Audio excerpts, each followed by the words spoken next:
You love algorithms, you love that Netflix knows what you want before you do, and Spotify curates your exact mood, and Amazon anticipates your next purchase, and TikTok holds your attention for hours without a single decision.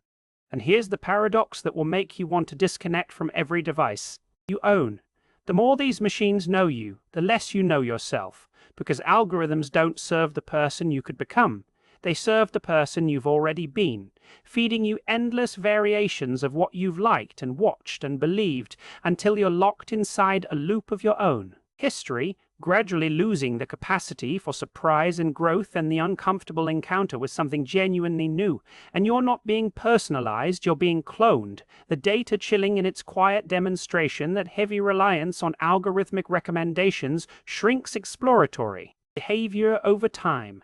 People listening to the same genres and watching the same content and reading the same perspectives while their world narrows with every click, and the neuroscience is a trap within a trap. Your dopamine system adores predictable rewards, so when the algorithm served you something familiar, you get a small, satisfying hit. But that hit discourages exploration because exploration is risky and might not feel good.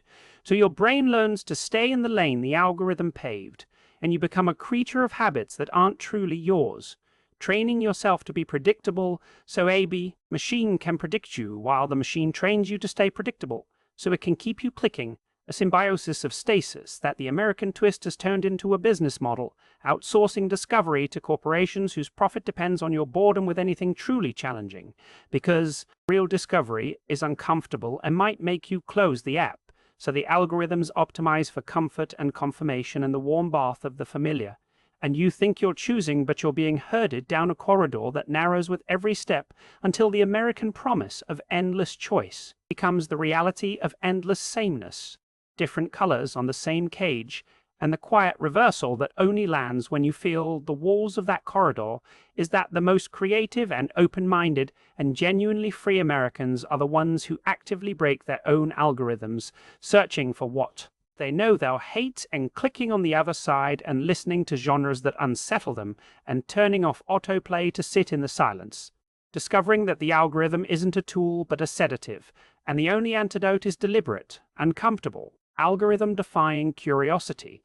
And I need to tell you about Jamal, who was deep in the bubble, his YouTube one political viewpoint, and his Spotify 5 artists, and his news confirming everything he already believed.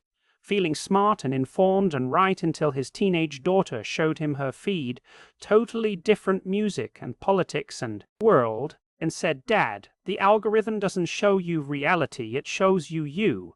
So Jamal tried an experiment. For 1 month he clicked on everything he would normally ignore, country music and vegan recipes and conservative op-eds and liberal podcasts and DIY crafts, and he hated most of it, but discovered one new band he loved and one perspective that made him think and one recipe that became a family favorite, realizing his old feed had been a prison of his past preferences, and he didn't abandon algorithms but stopped letting them drive, periodically resetting recommendations and searching nonsense and clicking the opposite of what he wanted until his world grew messier and larger. And the American cognitive paradox sits right here. We built machines to serve us, and they have made us smaller. The only escape is to remember that surprise is sacred and discomfort is the price of growth, and a predictable life isn't a life but a loop. And right now your brain might want to defend your recommendations as time-saving and convenient. But ask yourself when you last discovered something truly new, not recommended or viral or trending, but stumbled upon like a rock turned over in a stream. And if you can't remember, your algorithm has become your warden. So if the impulse just sparked to send this to someone who lives inside an echo chamber, that's not about me.